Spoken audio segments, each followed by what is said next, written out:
Alright everyone, it's 8 p.m. Central Time and it's time for the University of Texas Amateur Radio Club Weekly Net, heard Wednesday nights on this repeater. My name is David Puma, call sign Kilo Golf 5, uniform Bravo Bravo, and I'm the net control for this evening.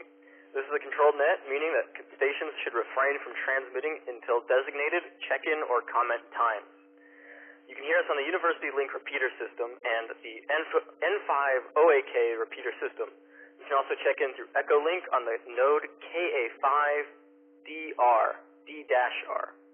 There are other ways of checking into the repeater system, and you can find more details at the website kiloalpha5delta.com/repeaters and November5OAK.org/repeaters. I apologize, I forgot the NATO alphabet there for a second. Please give a couple of seconds between transmissions to allow all system links to communicate with each other. Before we begin, is there any emergency or priority traffic on this frequency? If so, please call now.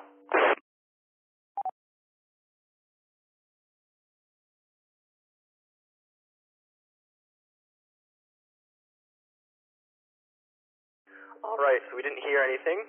We won't have any scheduled breaks to check for emergency traffic during this net tonight, but we will gladly yield the air if any station calls in with an emergency or priority traffic.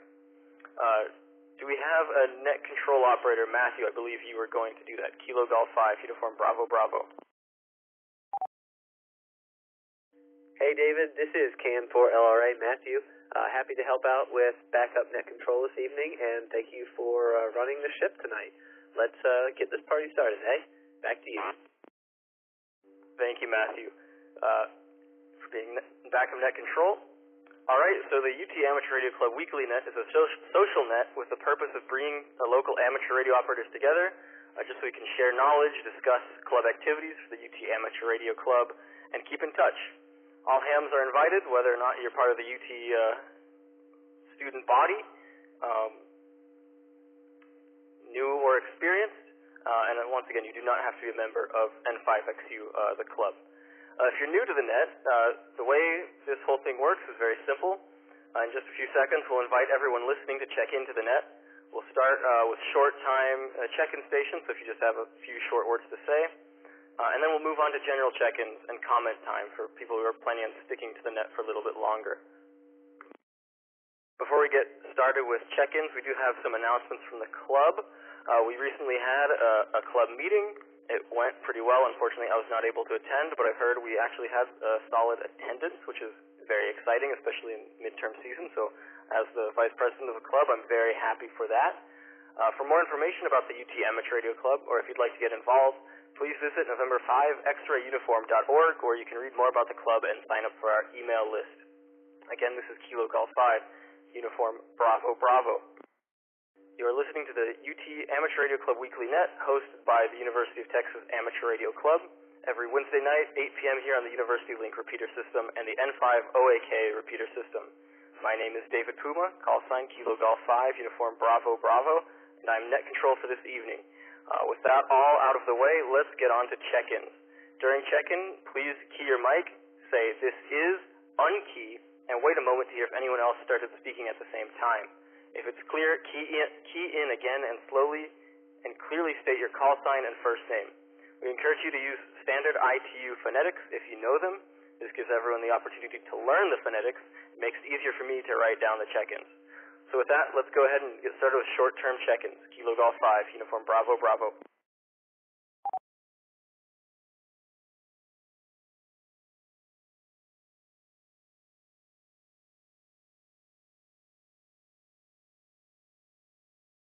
Do we have any short-time check-ins? Once again, for anyone who might not know, short-time check-ins are for people who just want to check into the net, might not have enough time, but you just want to, make sure we... Please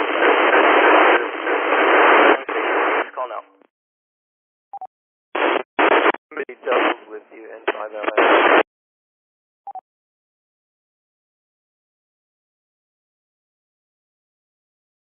I heard one station in there. Could you please come back?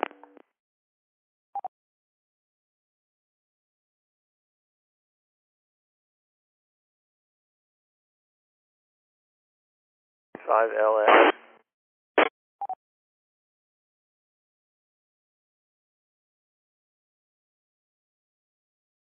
1 second. I need to contact Matthew via Slack. I will get back to doing check-ins shortly. I think we may have a problem with the repeater, so please stand by. Kilo Golf 5, Uniform Bravo, Bravo.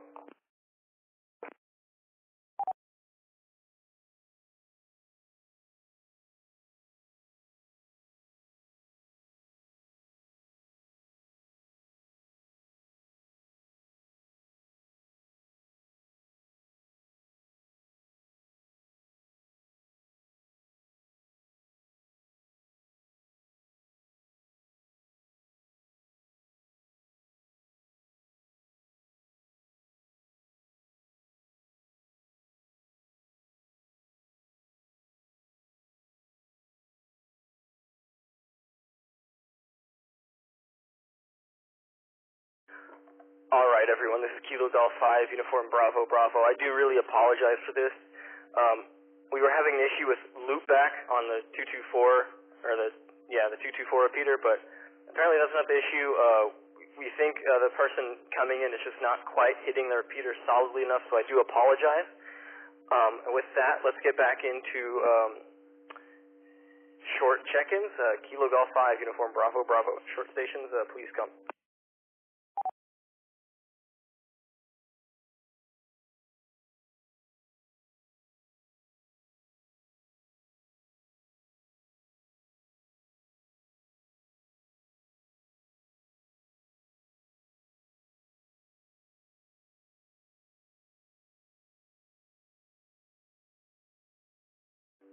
All right, nothing heard for short time check-ins, which is okay.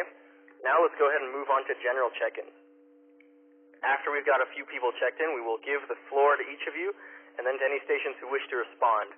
If we don't get to you during the first round of check-ins, stick around. There will be plenty of opportunities to check in throughout the evening. Again, no club membership is required for this net. Any licensed operators are welcome to participate. General check-in stations, please call now. Kilo Golf 5, Uniform Bravo, Bravo.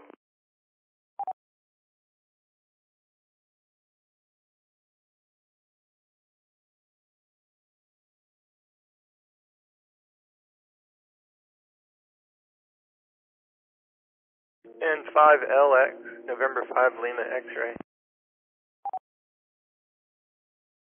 November 5, Lima X-ray. Could we please get your name? Oh, yeah, sure. It's Skyler. Nickname is Sky, Sierra Kilo Yankee. Excellent, Skyler. Any more general check-in stations, please?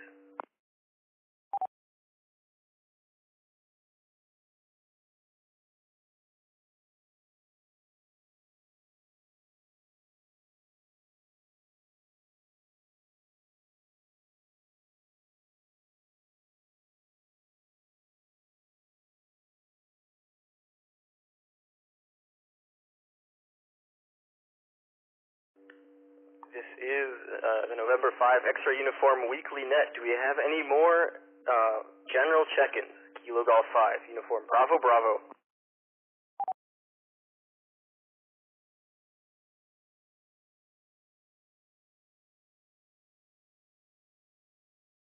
All right, well, it looks like we just have one general check-in for this evening, which is perfectly okay. KN4LRA, do you have anything we should go over?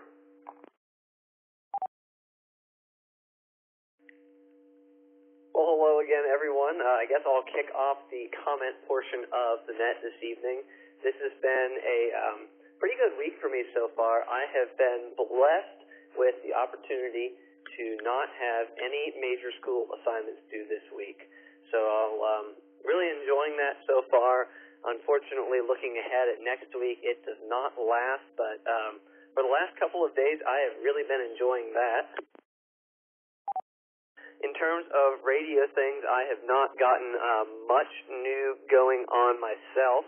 I started working on another All-Star Node project a couple of weeks ago using a old, really cheap Baofeng radio. I was trying to, solder that up to one of these little homemade CM108 All-Star Node interfaces that I was modifying, and unfortunately kind of messed up one of the pins on the sound card, so have abandoned that problem since. But hopefully here in the next couple of weeks I can order another one and get rolling on that project again. Well, that certainly sounds really interesting. Do we have any comments from our general check-in? Me in a backpack instead of the big old thing that I put together last year. But that's pretty much all for me. Look forward to hearing from everyone else on the net tonight. And yeah, back to you. This is KN4LRA. Thanks for the check-in, Matthew. Sounds really like a really fun project. I'm glad you're having a little break from school, even if it might be short. All right, now if we move on to November 5, Lima X-Ray. Skyler, what's up with you? N5LX here. Hey, David and Matthew. That sounds like a pretty interesting project. I'm kind of old school ham.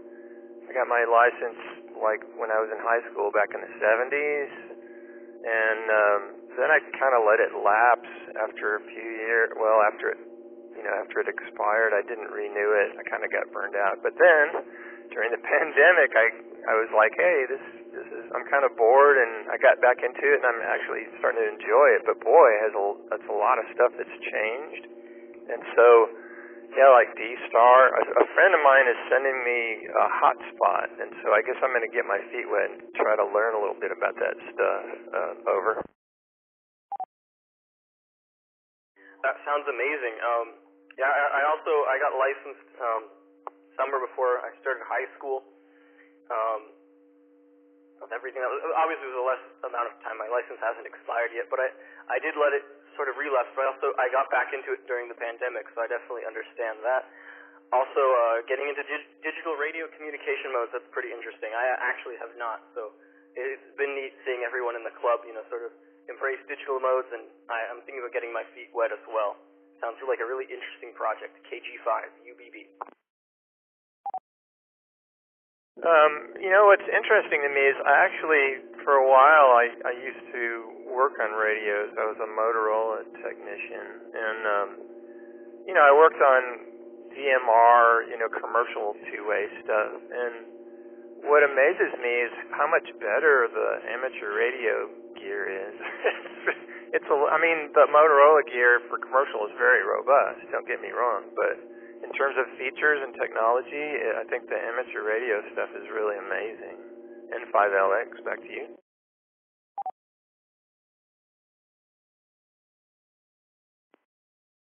Oh, wow, that is... I would have never expected that, actually. I think commercial radio stuff to be very configurable and whatnot, but I guess it's good to know that we're sort of still leading the field in certain things when it comes to technological advancements. I do know there are a lot of people operating, old commercial rigs for their digital base stations, which is interesting. But yeah, it's really neat to hear that you think, from a commercial perspective, anyways, that the amateur radio equipment isn't quite as amateur as we would have thought. KG5 UBB. Matthew, do you have any thoughts on this? I know you're big into digital mode. Hey all, hey Sky. This is KN4LRA. So I have only done a little bit in the digital mode area. I am actually talking on a DMR handheld right now, even though I'm obviously not using the DMR feature. My experience with it was kind of mixed. I was playing with this back when I lived in Sarasota, and they did not have the most robust DMR set up there. The repeater was locked to, a couple of talk groups instead of the entire network they've got set up. So I kind of thought it was like a little bit of a miss in terms of digital there, and I haven't gotten too much into it here. I know Rusty's got a lot of good stuff going with the club's DMR machine, but really haven't gotten back into it there. So I am curious, for Sky, which digital mode are you going to foray into? That's interesting. N5LX here. To just kind of to digress just a little bit, and without going into a lot of detail, the Motorola stuff that I worked with is really great, and I didn't actually work on trunk radio systems. I did conventional two-way, but the trunk systems are amazing for what they do. But it's not. It's geared for like public safety and for I don't know for like big organizations with a top-down architecture. And so it's not real versatile in some respects, in terms of the way you program talk groups and stuff like that. And the other thing, which this is the part that actually kind of surprised me, is the audio quality of DMR commercial it's not very good. They use vocoders, and the technology's kind of behind. The vocoding on cell phones is really great now, but for DMR 2A, it's not all that great. Kind of hard to understand in terms of intelligibility. Reset. N5LX here. But anyway, I almost forgot that. I forgot what your question was because I got sidetracked. What were you asking me, Matthew? Sorry. Hey, no problem. This is Ken. I'm going to really quick kind of follow up on what you said and answer my question again. I'm interested to hear your perspective that the DMR sound quality on the Motorola gear was not that great, because I had the exact same thing on my handheld here. It is the amateur handheld, the Anytone 878 UV. I thought that the sound quality was definitely lacking, and I preferred the sound quality from analog over DMR. But a number of people that I talked to said, oh, well, that's just because you're using the Chinese handheld and they don't have all the licenses, so it's, not exactly really the right protocol. And if you get a Motorola, it's going to sound great. But it's interesting to hear you say that you weren't super impressed with the Motorola's either. And my question was, I know you said that you were interested in getting into digital modes on amateur radio and potentially had a hotspot on the way. Which mode is that going to be? Okay, got it, Matthew. N5LX here. Yeah, it's kind of it's a bit of a debatable subject, but what I would say is I think it's just the standards that they chose early on during the development of DMR, and that they haven't updated those. It's kind of like operating systems, and how many bits are you going to use, and what are your algorithms and your companding and stuff like that. And for some reason, I'm not an expert by any means. I barely understand it, but I do know that they use vocoding, and that the vocoding algorithms they use for like cell phones are just amazing. They sound great. But in DMR, it's extrapolating so much. It doesn't have information for consonants and articulation, and so it just doesn't sound very good. And I don't think I just would disagree with that other person. I don't think it's your radio. I think it's just the choices that they made and the fact that it's an old standard that they're using. But anyway, since I have a couple of Yaesu radios, probably Fusion, would be my first choice to see if I can kind of experiment with that a little bit. N5LX, back to you. 5K and V on the side. 5OS.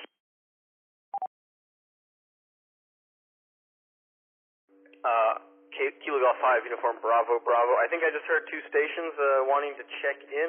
Could you come back with your call sign slowly and phonetically, please?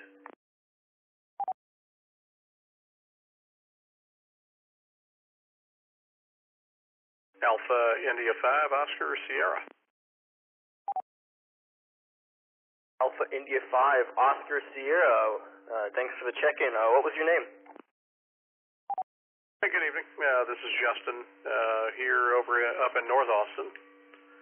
And hello, Matt. I don't believe I recognize your voice there, sir, but certainly appreciate you picking me up. Over.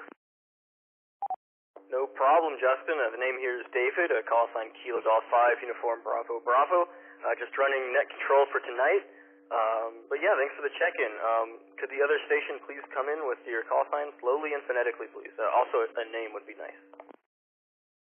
November 5, Kilowatt, November, Victoria, N5, KNV, and the name is Len, Lima Echo November. Thank you, Len. November 5, Kilo November Victor. Again, this is David, Kilo Golf 5, Uniform Bravo Bravo. I really appreciate the contact. And I guess, Matthew, I'll wait for your input on this, but we only had one check-in for tonight. Should we go ahead and go ahead and check in with these people? KG5, UBB. I guess I don't remember if you've been on the net a couple of times in the past, David. Usually what I do is kind of run through the list of the initial check-ins and go and talk to everyone. I don't know if Sky has anything else to say here. And then once we hit the bottom of the list, open it back up for more check-ins and kind of just restart the process over and over again. Usually that works pretty well. I know a lot of people tend to roll in a little bit on the later side after 8 p.m. once they hear us all chattering here. So that would be my suggestion, but you are welcome to run the net however you like. So, yeah, doing a great job, and thanks again. This is Can4LRA. Back to you.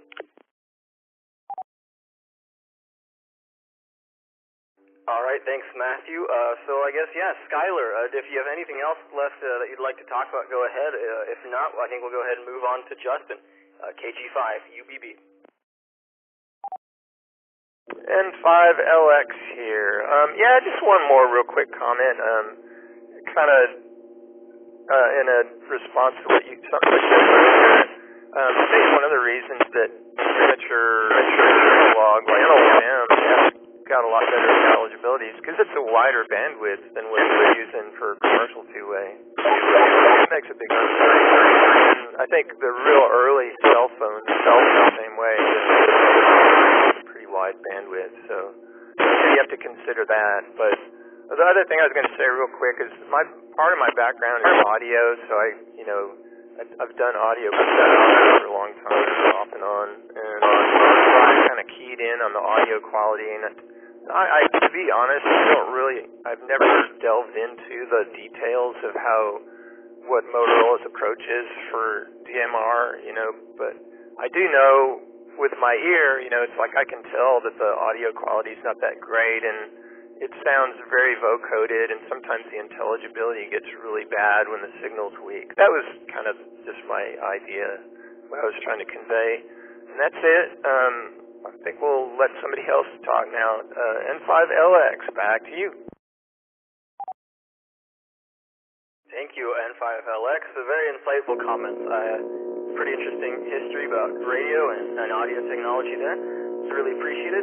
Again, this is KG5 UBB, net control for tonight. Let's move it on over to Justin, Alpha India 5, Oscar Sierra. What's been going on in your neck of the woods lately? See if I've got it. See if I've got it here. Alrighty. Yeah, good evening, folks. No, not too much. I'm actually quite the opposite. I use some of the digital stuff. I've got in my opinion, I do use some digital stuff. I have a Radioddity GD77, and I have an OpenSpot 3, and with that combination, you can do everything in the world digitally that is currently available. I mean, there are a couple of other experimental modes. There's 17, but I think that unfortunately, and this is really bad, ham radio has gotten ridiculously political about some of these digital modes. Which to me is totally undercuts the spirit of what ham radio is. I mean, I'm all about experimentation, but ultimately what you want to do is the goal is to provide cross communications from one to another.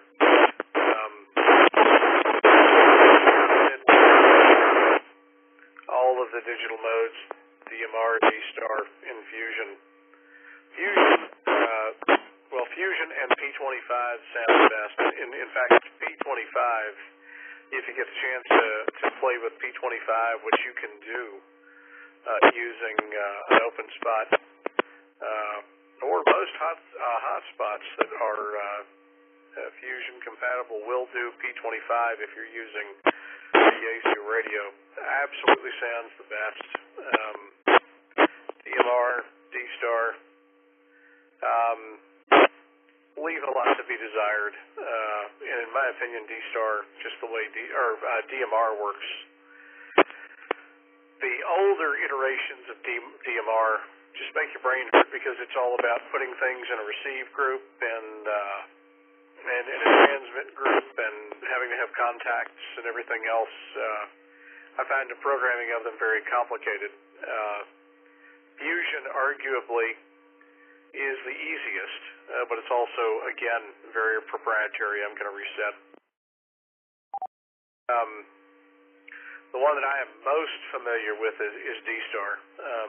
That was kind of the first evolution of it, and it has some neat features. If y'all check out openquad.net, you can, they've done a really good job at implementing a lot of the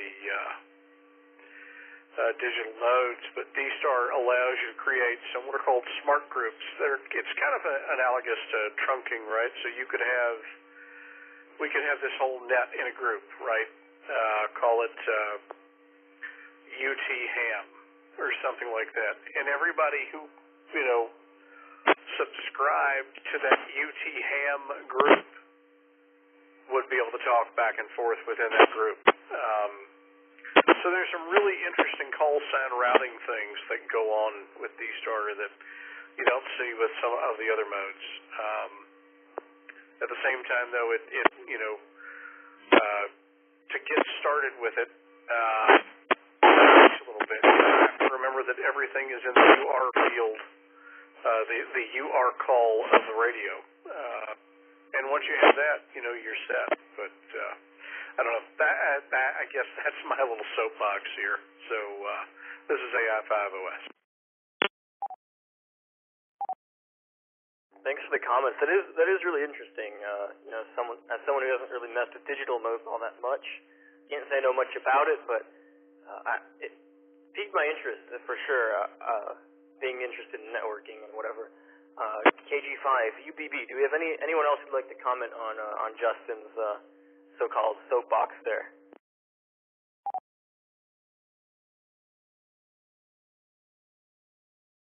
N5 KNV. Yeah, I'm listening to you guys talk about all this, and this is my first week with any interest in digital radio. I'm I guess a sad ham, which is the name for some old hams. And I haven't actually been on a repeater in probably 30 years here in Austin. But back in the 80s was, I guess, the last time. So maybe it's more than 30 years. Getting nervous here.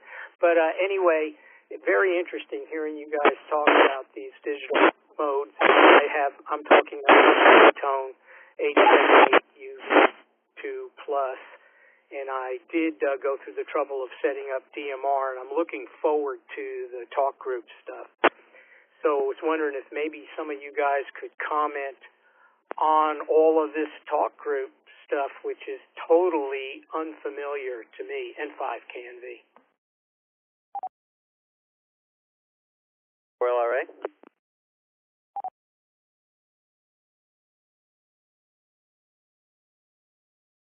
All right, go ahead.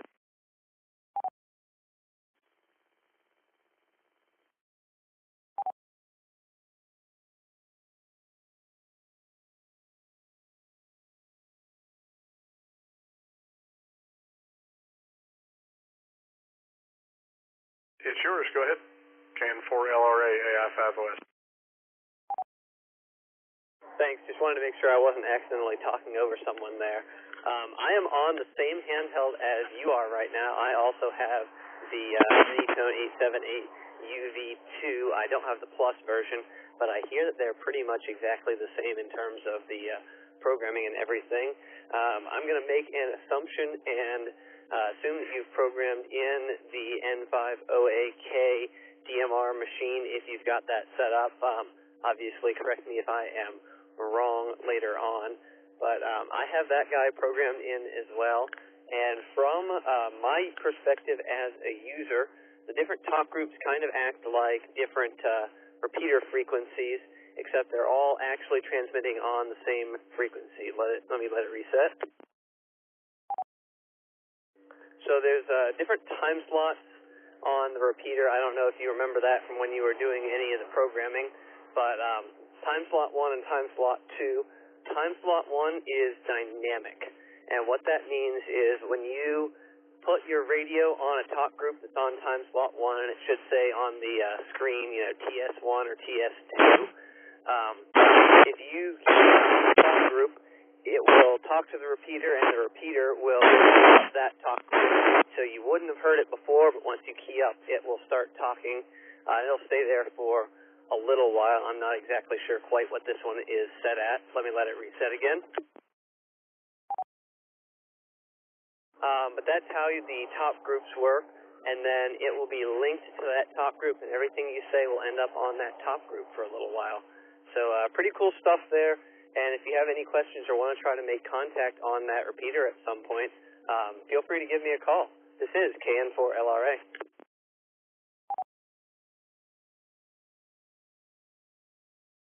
KNV. Yeah, thanks. Yes, I've put in a couple of DMR repeaters in the area. I believe this is one of them. But I haven't been brave enough to get on a talk group. The only talk group I have in there is the Texas talk group. I assume that's probably a good place to start. I'm a little bit concerned that I might not be able to disconnect from it. And I don't know, does it time out after a while, or what happens if you can't disconnect? Will it automatically disconnect? N5 KNV. So I'm not aware of a DMR machine that is linked to this repeaters, and it definitely does not sound like you're coming in via DMR in terms of the audio quality. But the Texas talk group, I believe, is the default talk group on time slot 1 for the N5 OAK DMR machine. So if you have all that set up, everything that I said about talk groups timing out and keying up on one to bring it up, I believe that does not apply to the Texas talk group. So that will make things a little bit less confusing as you're learning. It should just straight up whenever you put on your radio, and you should be able to receive and transmit as usual and not have to worry about disconnecting or anything. The repeater should take care of everything. Back to you. Yeah, right now I'm on FM. I am not on the DMR. I'm not in the DMR mode. I am just using FM right now. But I will get brave enough at some point to try DMR, but do an FM and turn the radio on and heard you guys talking. And I will step back and step out of the way and let others get in here. But it's good to hear you guys and good to know I'm probably not the only one who's interested in all this stuff. N5, KNV clear.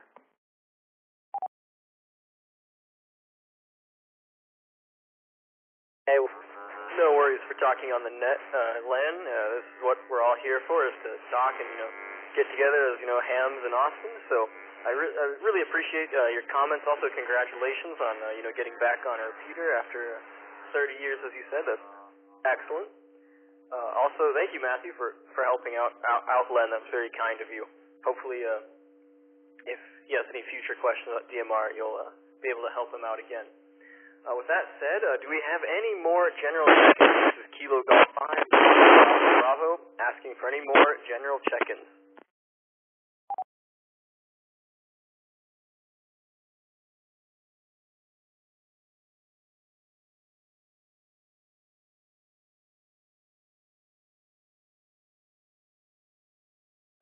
All right, I guess it's going to be a somewhat short net. I just wanted to say thank you for everyone. This is my first time being net control. I do have an assignment due later tonight, so I should probably head off. It's great talking with everyone, hearing about your ham radio journeys and what you all have going on at the moment. So it's been nice talking with you. Hopefully I'll be able to catch the next net, either as net control operator again, reset. or as a participant. It's been great. Once again, this is David Puma, Kilo Golf 5, Uniform Bravo Bravo, and I think I'm just going to bring the repeater back to normal use. If you'd like to keep talking, go ahead, but I think I'm going to sign off. Thanks again, everyone. KG5, UBB. KG5 UBB from KN4LRA. Thanks for running to the net tonight. Great job. Never would have known that it was your first net if you had not said so. So, yeah, great job, and hopefully we'll get you on here to help out again in the future. Good luck with your homework tonight, and we'll talk to you next week. This is KN4LRA. Thanks, Matthew. I am going to go ahead and head off, but I just wanted to say thanks in 7-3. KG5, UBB. 7-3. David and Matthew, and I enjoyed hearing Justin and Len. I'm glad Len got back into radio. That's great. This is N5LX. Thanks, guys. One of us is is progressing and the other one's digressing.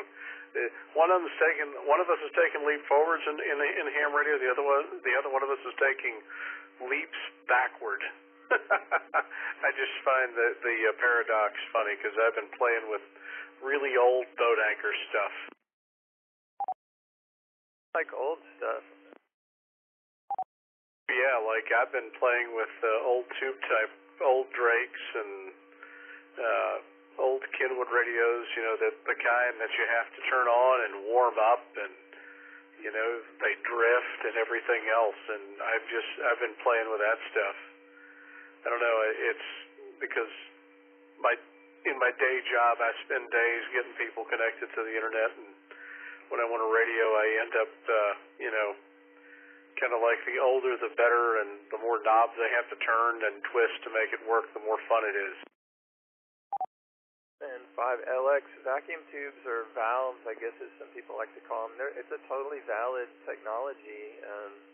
Not used as often as they used to be. You know, I mean, I think even commercial stations are going to power MOSFETs, but no, tubes are great. I mean, musicians still use them in their guitar amps. We still have, RF power amps that use them. I think they're great. Yeah. Oh, yeah. No, I love tubes. I much prefer tube audio more than solid state audio. It just my Kenwood 520 over here that I use on HF. It's just there's something about it. And I have an old Drake TX4.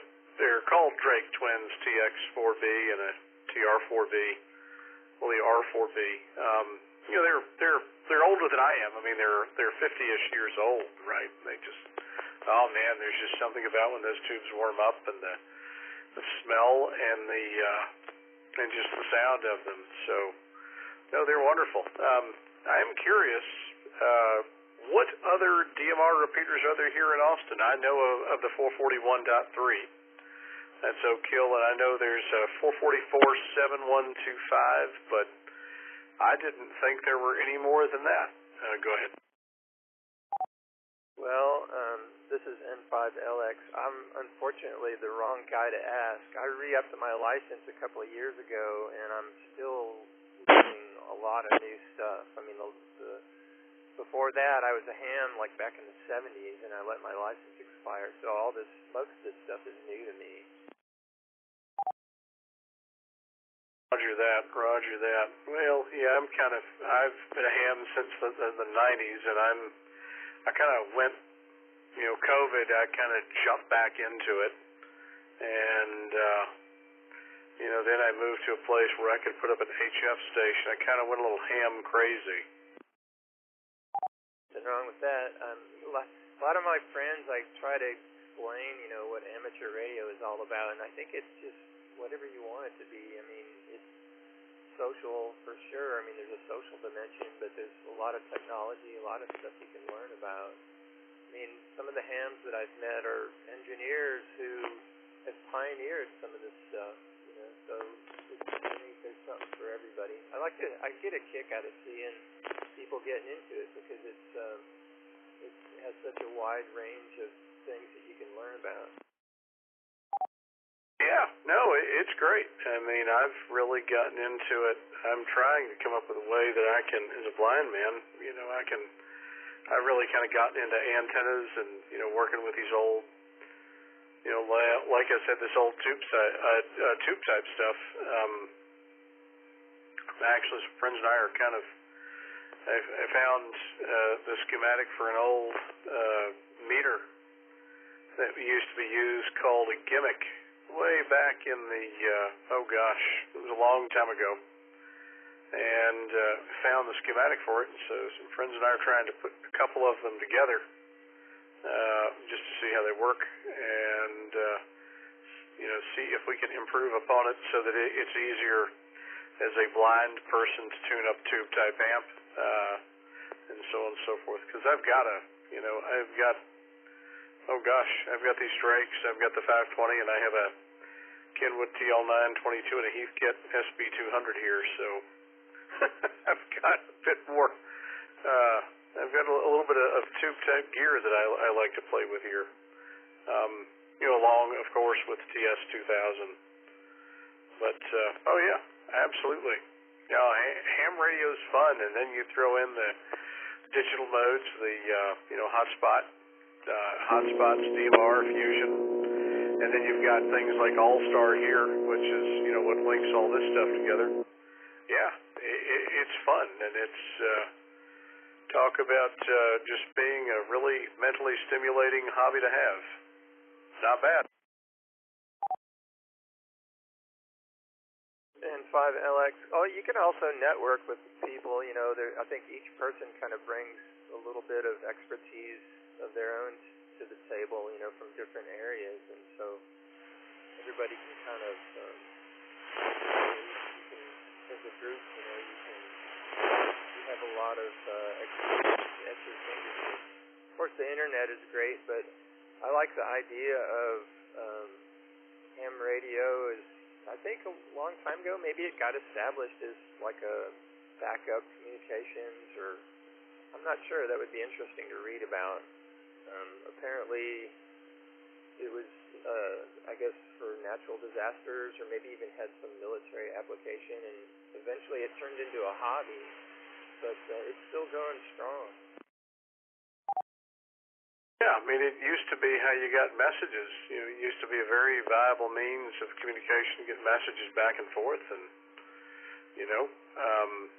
when you think about even the astronauts still use it up on the International Space Station to talk to school kids to, even as late as the 90s, I think we were still, and maybe somebody can correct me if I'm wrong, but as the 90s, I remember this being able to, you used to have repeaters with phone patches, and so when you had your handheld, you could punch a series of DTMF keys, and you could actually make a phone call from the repeater.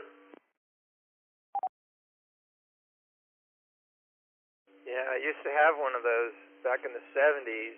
That was a pretty big deal. I mean, it was way before cell phones were ubiquitous, and people used to use them for genuine emergency stuff, to call dispatch or whatever. But yeah, one of the other things that really surprised me is how popular CW is. I mean, since I was out of ham radio for a long time, I hadn't expected it to be popular, but boy, there's a lot of people out there doing CW. Yeah, no, they're really doing it. They're really doing CW quite a bit. Something I need to get back into because I need to get my code speed back up and get back down there on the bands and play with CW for sure. Do you do anything else in the ham radio besides FM? Well, I mentioned on the net, a friend of mine sending me a hotspot. I sent him a Nano VNA, and so he's sending me one of his hotspots to experiment with. So I'm kind of looking forward to learning about that and maybe try Fusion and see how that works. I have an HF rig, and a couple of antennas that I've built, and so yeah, I'm kind of getting into that. I'm not gung-ho. I'm not really a contester type, but I really enjoy just all learning about new stuff, and I definitely get a kick out of DX once in a while. I don't make a lot of contacts, but it's pretty amazing, like with no more power than, say, like what you use to power a light bulb, an incandescent light, you can talk to people on the other side of the planet if the conditions are right. Yeah, no, it is really a fascinating thing for sure. I think it's remarkable, and I've now learned, that it's all about the antenna. And, I have an in-fed up right now that I use for HF, and, there are a lot of people that, will tell you how bad it is, but I gotta say, for a good do-it-all antenna, it's great. Yeah, I have an amplifier I can turn on.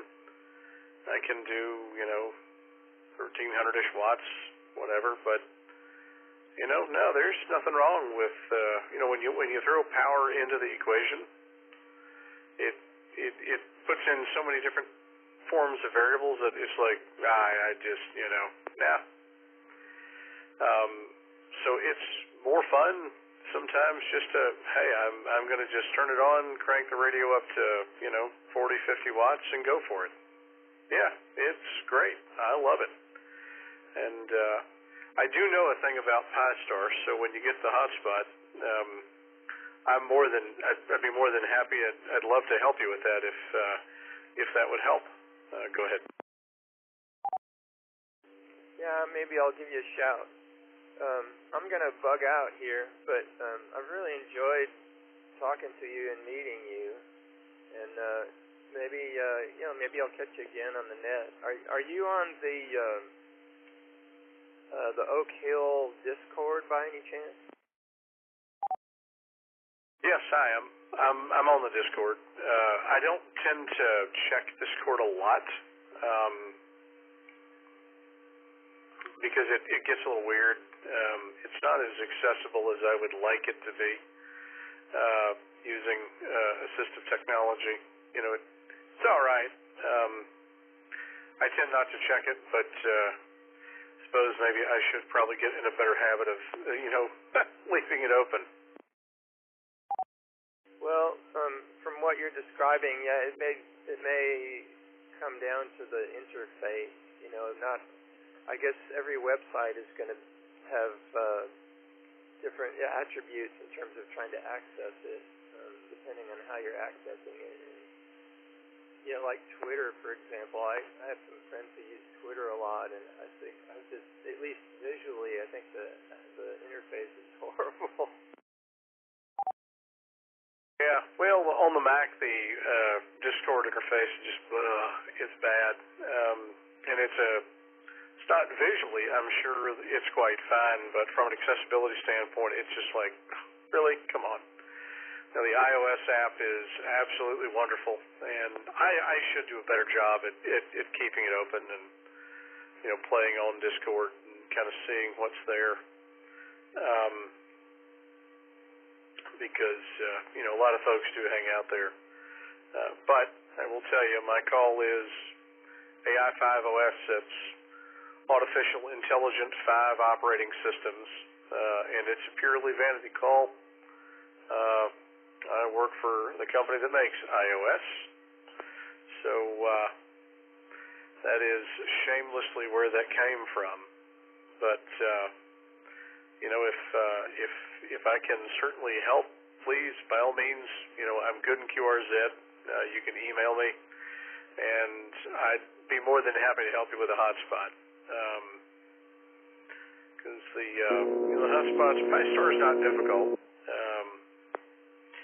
It is, the trick of it is getting the silly Wi-Fi adapter to work like you want it to, because it's a bit of a bugger to get that thing going, but once you do, it's cake. And you mentioned you've got some fusion radios, so that's good in my opinion.